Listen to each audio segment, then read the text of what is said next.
வணக்கம். மாலை முரசு செய்திகளை விரிவாக பார்ப்பதற்கு முன்பாக முதல் தலைப்புச் செய்திகளை பார்க்கலாம். கட்சி தொடங்கி 20 ஆண்டுகளுக்கு பின் முதல் முறையாக திமுகவுடன் கூட்டணி வைத்தது தேமுதிக. சென்னை அண்ணா அறிவாலயத்தில் திமுக தலைவர் மு.க. ஸ்டாலினை சந்தித்து கூட்டணியை உறுதி செய்தார் பிரேமலதா விஜயகாந்த்.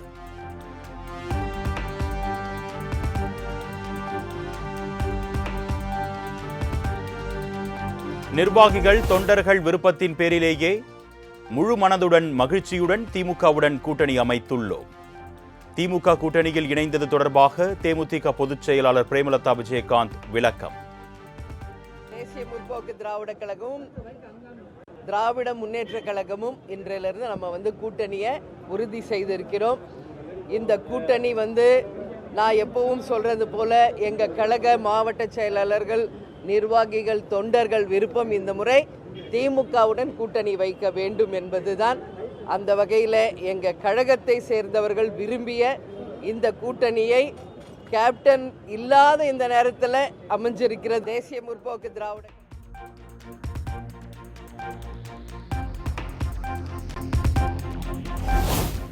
வருகின்ற சட்டமன்ற தேர்தலில் திமுக கூட்டணி 200 தொகுதிகளுக்கு மேல் வெல்வது உறுதி. பழம் நழுவி பாலில் விழுந்திருப்பதாக திமுகவுடனான கூட்டணி குறித்து பிரேமலதா கருத்து. தமிழக மக்களும் சரி, 2 கழகத்தை சேர்ந்தவர்களும் கூட்டணி கட்சியை சேர்ந்த அனைவரும் மிக சந்தோஷத்தோடு இந்த கூட்டணியை வரவேற்றிருக்காங்க. அதனால இந்த கூட்டணி 200+ பெற்று வெற்றி பெற்று அமோக வெற்றி பெறும் என்பதை இந்த நேரத்தில் நான் உறுதியாக சொல்கிறேன்.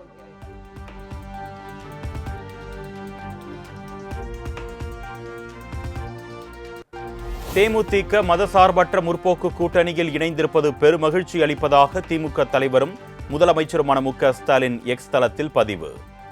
கருப்பு சிவப்பை கொடியில் தாங்கியிருக்கும் தங்களது நல்வரவு நல்லுறவு தொடர்ந்து தமிழ்நாட்டின் உயர்வுக்கு பங்களிக்கட்டும் என்று கருத்து.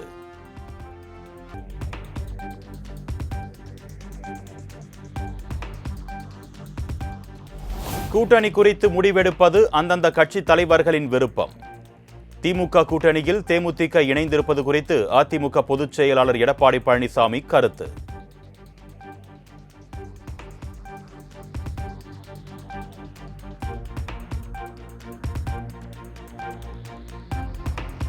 மதசார்பற்ற கூட்டணியில் தேமுதிக இணைந்திருப்பது திமுக கூட்டணிக்கு கூடுதல் பலம்.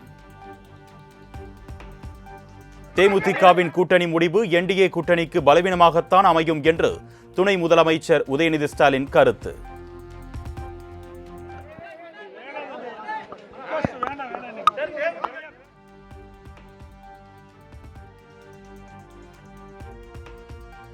மக்களுக்கு என்ன சொல்றீங்க? பலம் எப்படி இருக்கு?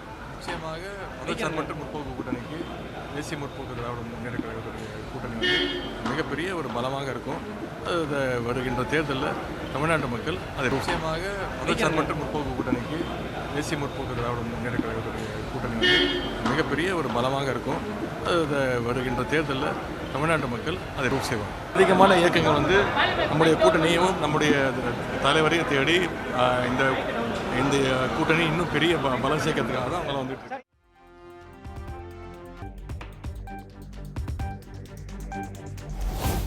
தன் வாழ்நாள் முழுவதும் திமுகவை எதிர்த்து மக்கள் பணியாற்றியவர் கேப்டன் விஜயகாந்த். மக்கள் விரோத திமுகவுடன் தேமுதிக இணைந்ததை ஒருபோதும் கேப்டனின் ஆன்மா மன்னிக்காது என்று தமிழக பாஜக சாடல்.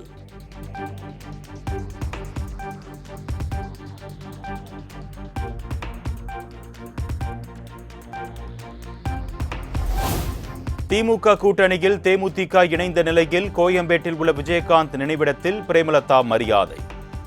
வரும் சட்டமன்ற தேர்தலில் நிச்சயம் போட்டியிடுவேன் என்று தேமுதிக பொதுச் செயலாளர் பிரேமலதா விஜயகாந்த் உறுதி. கண்டிப்பாக போன வாட்டி நான் தேர்தலில் போட்டிட்டு இருக்கேன், உங்களுக்கு தெரியும். கேப்டன் போட்டிட்டு இருக்கார், விஜய் பிரபாகர் போட்டிட்டு இருக்கார், இங்க இருக்கிற எல்லாரும் போட்டிட்டு இருக்காங்க. அதனால அதுல மாற்று கருத்து ஒண்ணு.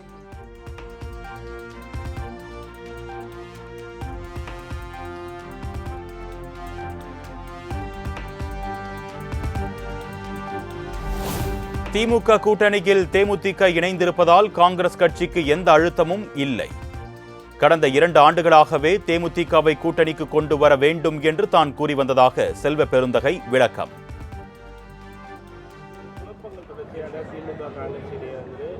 அப்படிலாம் ஏங்க 2 ஆண்டுகள்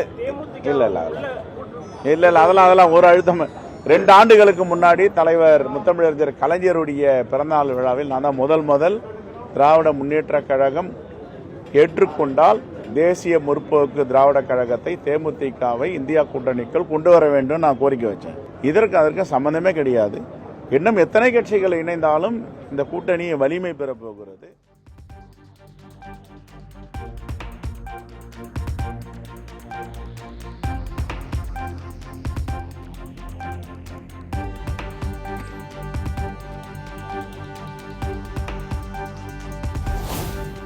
என்டிஏ கூட்டணி ஏமாற்றிவிட்டதன் விளைவாகத்தான் தற்பொழுது திமுக கூட்டணியில் தேமுதிக இணைந்துள்ளது.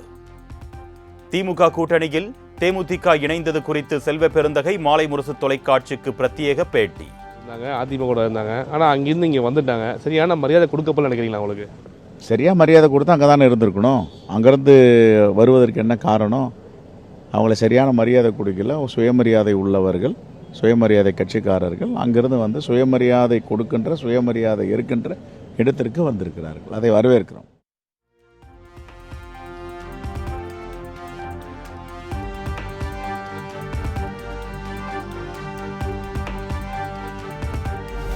கருணாநிதியின் கனவு நனவாகும் வகையில் பழம் நழுவி பாலில் விழுந்தது. திமுக கூட்டணியில் தேமுதிக இணைந்ததை சுட்டிக்காட்டி விசிக தலைவர் திருமாவளவன் கருத்து.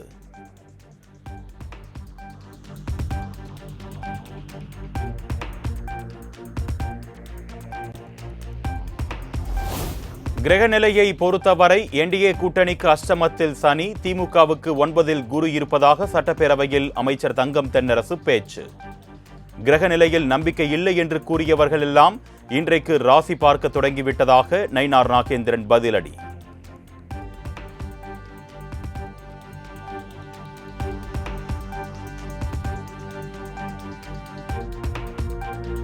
மூழ்கும் கப்பலில் கேப்டனின் கட்சி இணைந்திருப்பது வருத்தம் அளிப்பதாக பாஜக மூத்த தலைவர் தமிழிசை சவுந்தரராஜன் கருத்து. அரசியலில் நேர்மை, நாணயம் உள்ள தேமுதிக சார்பில் இத்தகைய முடிவெடுத்த பிரேமலதாவுக்கு ஆழ்ந்த அனுதாபங்கள் என்று விமர்சனம். மூழ்கிற கப்பல்ல அவர்கள் சென்றிருக்கிறார்கள். கேப்டனை கொண்டு மூழ்கிற கப்பல்ல கேப்டனா அவங்க தொண்டர்களை உட்கார வைத்திருக்கிறார்கள் என்பது எனக்கு மனவேதனை. அரசியல்ல ஒரு நேர்மை, ஒரு நாணயம், பெண்களுக்கு பாதுகாப்பு, தன் ரசிகர்களுக்கு பாதுகாப்பு, மக்களுக்கு பாதுகாப்பு, இதையெல்லாம் பேசிக் கொண்டிருந்த அவர் என்று அவரோட கட்சி ஒரு இத மாதிரி ஒரு முடிவை எடுத்திருப்பது உண்மையிலே வருத்தத்திற்குரிய.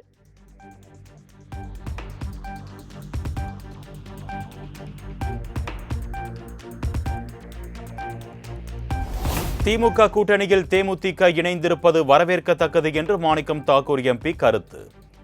தேமுதிக வருகையால் திமுக கூட்டணியில் இருந்து காங்கிரஸ் வெளியேறும் என்பது பொய்யான கருத்து என்றும் பேச்சு.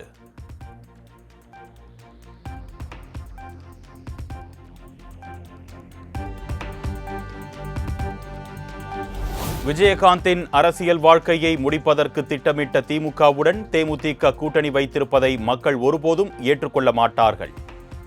குடும்ப ஆட்சியை அகற்ற வேண்டும் என்று போராடியவர் விஜயகாந்த் என்றும் தவிக இணை பொதுச் செயலாளர் சிடிஆர் நிர்மல்குமார் கருத்து. போன்ற ஒரு சமூக விரோத ஒரு அரசை அகற்ற வேண்டும், ஒரு ஊழல்வாத அரசை அகற்ற வேண்டும், இந்த மாதிரியான ஒரு குடும்ப அரசை அகற்ற வேண்டும் தான் கேப்டன் விஜயகாந்த் அவர்கள் அவருடைய வாழ்நாள் முழுவதும் போராடிட்டு வந்தார். மக்கள் எல்லாருக்கும் தெரியும், கேப்டனை நேசிக்கிறவர்கள் அனைவருக்கும் தெரியும். இந்த கூட்டணியை அவருடைய தொண்டர்களோ அவரை நேசித்த ஒரு நபர் கூட ஏற்றுக்கொள்ள மாட்டார்.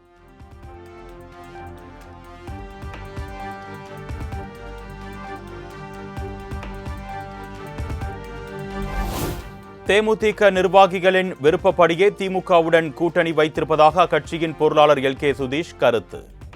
கேப்டனின் ஆன்மா மன்னிக்காது என்ற பாஜகவின் கருத்து குறித்த கேள்விக்கு அது பற்றி எனக்கு தெரியாது என்று மழுப்பல். இந்த கூட்டணி பார்த்தீங்கன்னாக்கா எங்களுடைய கட்சியுடைய மாவட்ட கழக செயலாளர்கள், தொண்டர்கள், நிர்வாகிகள், பொதுமக்கள் விரும்பிய கூட்டணி இன்னைக்கு நாங்கள் அமைச்சிருக்கோம். இன்று திமுகவுடைய அண்ணார்கள் சென்று எங்களுடைய பொதுச் செயலாளரும் தமிழகத்தினுடைய முதலமைச்சர் அண்ணன் ஸ்டாலின் அவர்கள் சந்தித்து எங்களுடைய கூட்டணியை உறுதி செய்தது.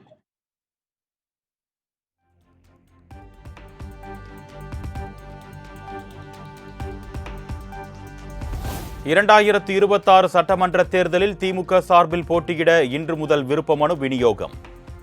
மார்ச் 2ஆம் தேதி வரை விண்ணப்பிக்கலாம் என்று திமுக தலைமை அறிவிப்பு.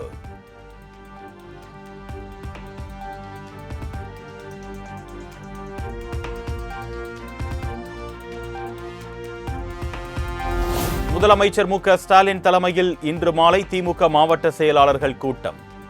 வெல்லும் தமிழ் பெண்கள் என்னும் தலைப்பில் வீடு வீடாக மேற்கொள்ளும் பரப்புரைக்கான ஏற்பாடுகள் குறித்து ஆலோசனை.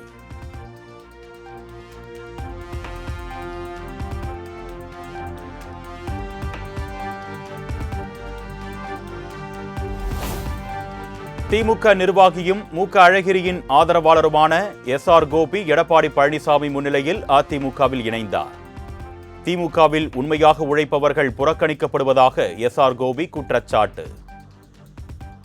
உழைப்பு விசுவாசம் இவற்றிற்கு மதிப்பளிக்காமல் இருந்ததுனால எங்களோட உழைப்பை பூரா சுரண்டி எதிர்கட்சியாக இருந்து நாங்கள் உழைத்ததெல்லாம் 25 ஆண்டு உழைப்பை பயன்படுத்தி ஆளுங்கட்சியானவுடன் எங்களை கண்டுகொள்ளாமல் அடுத்த நகர்வுக்கு நகர விடாமல் அடிமைத்தனம் பண்ணி வைத்திருந்தால் எவ்வளவு நாள் தான் நாங்களும் பொறுத்து கொண்டிருப்பது. அதனால் என்னை விலக்கிக் கொண்டு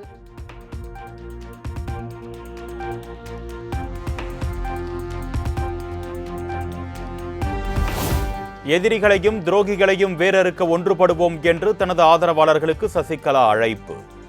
வரும் 24ஆம் தேதி மதுரையில் நடைபெறவுள்ள ஜெயலலிதா பிறந்தநாள் விழாவிற்காக ஒன்றுபடுவோம், வென்று காட்டுவோம் என்று அழைப்பு விடுத்த சசிகலா.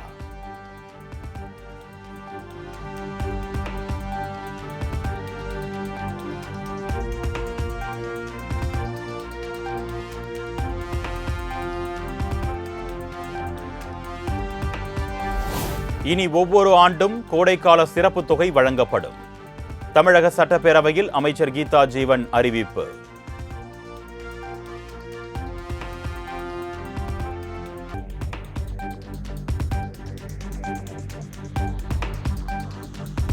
தேர்தல் பயம் காரணமாக இரவோடு இரவாக 5000 ரூபாய் விடுவிக்கப்பட்டிருப்பதாக இபிஎஸ் விமர்சனம்.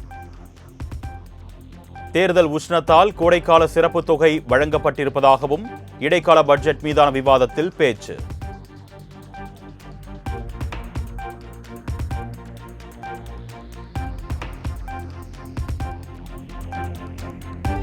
ஆட்சிக்கு வந்து எந்த ஒரு உருப்படியான திட்டத்தையும் திமுக நிறைவேற்றவில்லை என்று எடப்பாடி பழனிசாமி விமர்சனம். அதிமுகவின் வரலாற்று சாதனைகள் மீது ஏறி சவாரி செய்ய ஆசைப்படுகிறார் முதலமைச்சர் மு.க. ஸ்டாலின் என்றும் சாடல்.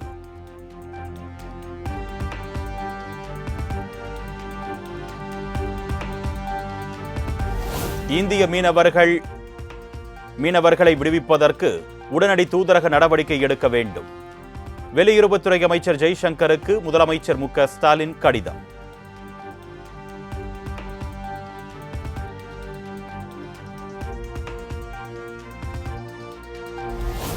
தமிழக மீனவர்கள் கைது தொடர்பாக மத்திய அரசுக்கு மீண்டும் மீண்டும் கடிதம் மட்டுமே எழுதி தனது கடமையை முடித்துக் கொள்கிறார் முதலமைச்சர் மு.க. ஸ்டாலின்.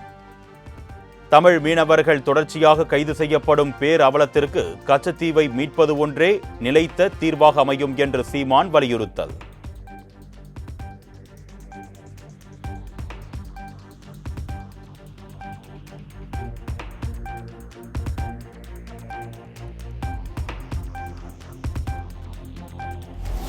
அரசியலில் நான் மகிழ்ச்சியாக இல்லை, ஒவ்வொரு நாளும் சித்திரவதை அனுபவித்துக் கொண்டிருக்கிறேன். விருதுநகரில் நடைபெற்ற நிகழ்ச்சியில் மதிமுக முதன்மை செயலாளர் துரை வைகோ உருக்கம்.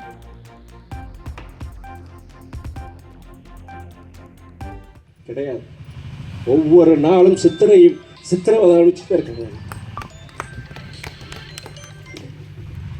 மக்கள். நீங்க நல்லா நீங்க ஒரு மனமலர்ச்சியோட ஒரு மாறுதல், ஒரு சிந்தனையோட நீங்க செயல்பட ஆரம்பிச்சீங்கன்னா என்னையோட சிறப்பாக செயல்படுறவங்க பல்லாயிரக்கணக்கான இளைஞர்கள் இந்த அரசியலுக்கு வருவாங்க.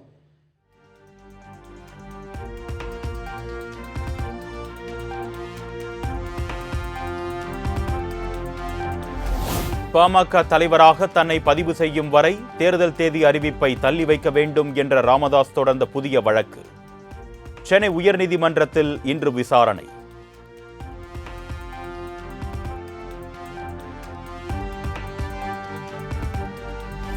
தென்கிழக்கு வங்கக்கடலில் இன்று உருவாகிறது புதிய காற்றழுத்த தாழ்வு பகுதி. இந்திய வானிலை ஆய்வு மையம் தகவல்.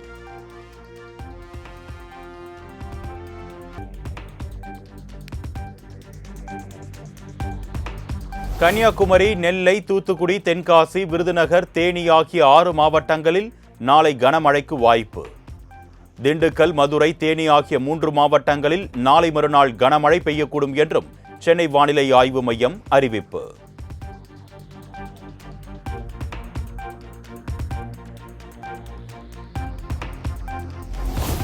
எழும்பூர் ரயில் நிலைய மறுசீரமைப்பு பணிகள் காரணமாக புறநகர் மின்சார ரயில் சேவையில் இன்று முதல் 45 நாட்களுக்கு மாற்றம்.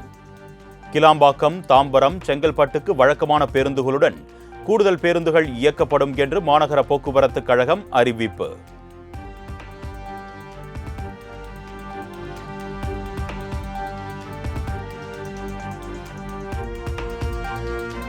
கர்நாடகா உள்ளிட்ட 22 மாநிலங்கள் மற்றும் யூனியன் பிரதேசங்களில் ஏப்ரல் முதல் எஸ்ஐஆர் பணிகள் தொடங்கும். இந்திய தேர்தல் ஆணையம் அறிவிப்பு.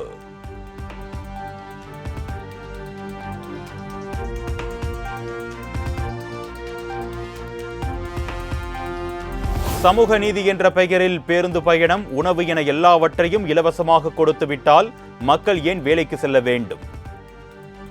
நிதி பற்றாக்குறை இருந்தும் மாநில அரசுகள் இலவசங்களை வாரி வழங்குவதாக உச்சநீதிமன்ற தலைமை நீதிபதி சூரியகாந்த் அதிருப்தி.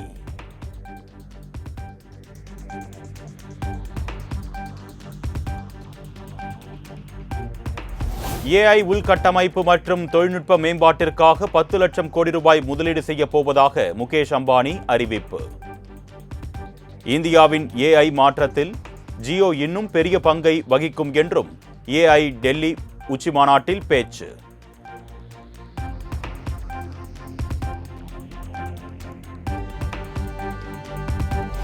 அமெரிக்காவின் வாஷிங்டன் டிசியில் விரைவில் நடைபெற இருக்கும் மேயர் தேர்தலில் தமிழகத்தைச் சேர்ந்த ரினி சம்பத் போட்டி.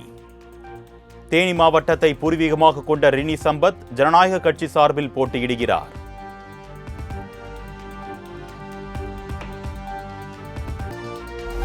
எனது சகோதரர் கைது செய்யப்பட்ட செய்தி வருத்தத்தையும் கவலையையும் அளித்துள்ளது. இருப்பினும் சட்டம் அதன் கடமையை செய்யும். பிரிட்டன் முன்னாள் இளவரசர் ஆண்ட்ரூ கைது செய்யப்பட்ட சம்பவம் குறித்து மன்னர் சார்லஸ் கருத்து.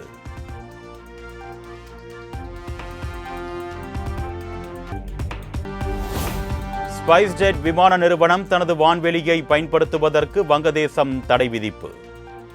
வான்வெளி போக்குவரத்து மற்றும் வழி செலுத்தல் கட்டண நிலுவைத் தொகையை ஸ்பைஸ்ஜெட் விமான நிறுவனம் செலுத்தாததால் நடவடிக்கை.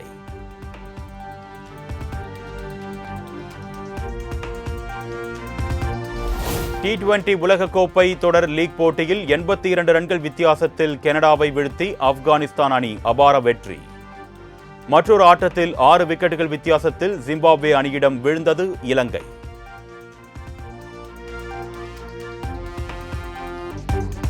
திருப்பதி ஏழுமலையான் கோவிலில் நடிகை த்ரிஷா சாமி தரிசனம். கோவிலில் த்ரிஷாவை பார்க்க ரசிகர்கள் முண்டியடித்துக் கொண்டு செல்ஃபி எடுத்து மகிழ்ச்சி.